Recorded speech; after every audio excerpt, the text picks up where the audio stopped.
welcome to Sectors Up Close. I'm Elena Casas. Our focus today is on US small caps, and my guest is Randy Watts, the Chief Investment Officer of O'Neill Global Advisors.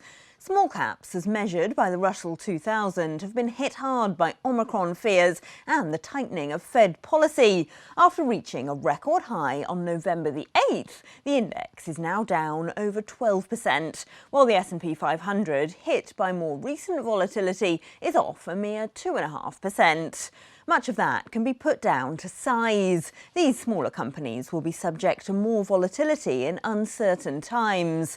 The total market capitalization of the 2,000 companies in this index is $2.86 trillion. That's a tiny fraction of the value of the S&P 500 and roughly the same as the market's most valuable company, Apple, for example. But is the sell-off justified, or does it represent, as some have recently argued, a buying opportunity, especially given the outlook for the US economy remains on quite a solid footing? Well, Randy Watts of O'Neill Global Advisors is here to give us his view. Randy, hi. Why do you think we've seen such a sell-off in recent days in small caps, and is it justified? The reason we've seen such a sell-off is really two reasons. First is that small cap stocks are more economically sensitive to the US economy than their large cap brethren. They get a higher percentage of their sales from the US. In addition, they tend to be hurt more by a Fed tightening cycle. Small cap companies have slightly more leverage than the average large cap company in the S&P 500. So they tend to do worse when the Fed is tightening and trying to slow down the US economy. With regards to this, small cap is actually down about 3% for the quarter. The S&P 500 is still up about 7%. So that's a very big differential in performance.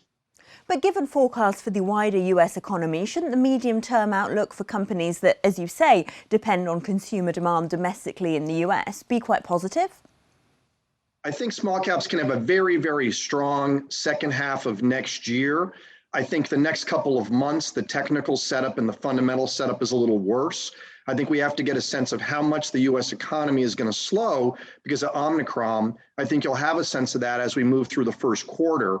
Overall, small cap stocks are actually supposed to grow much faster next year than large cap.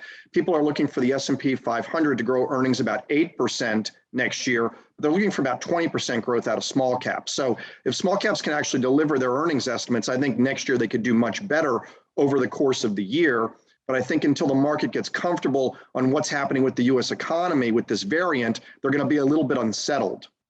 I know you think that they're already expensive relative to history. What did you mean by that? Well, if you look at the price earnings multiple for the Russell 2000, it's about 25 times. That's above its historical average of closer to 20 times. Though the S&P 500 is also expensive, the reason stocks are carrying big multiples right now in the US is because interest rates are so low. You know, we started the day with the 10-year bond yield at about 1.45%, and that's giving stocks a pretty big multiple. So they are expensive relative to history. However, they're not expensive relative to large cap stocks. They're actually trading at a discount, especially on enterprise value to sales there. Normally, small cap stocks trade at about a 30% discount to large cap on enterprise value to sales.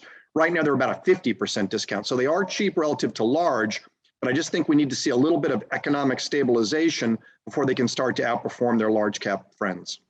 So from a retail investor perspective, how should you play this sector?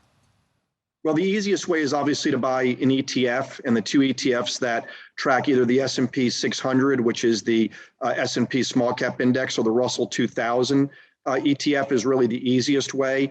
In terms of actual sectors, we continue to like the growth sectors. We like small cap technology. We like small cap consumer discretionary and small cap healthcare. We do think growth stocks are going to have a good start to the year next year as the US economy slows a little bit from both the Fed tightening and from the Omicron variant. But I do think over the next 12 months, if investors can hang in there and be patient, I think small cap can actually do quite well versus large cap.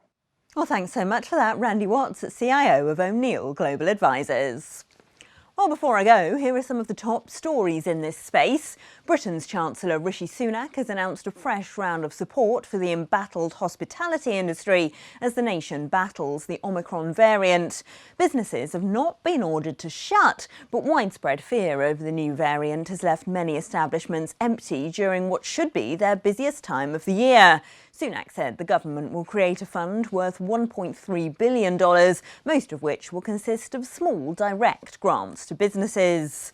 In Germany, consumer morale fell to its lowest since June as Omicron raises the spectre of recession in Europe's largest economy. GfK's Consumer Sentiment Index fell to minus 6.8, while a separate report by the DIW Research Institute said it expects the country's economy to shrink in the last quarter of the year. It said industry continues to suffer from supply shortages and consumption could take another hit from restrictions.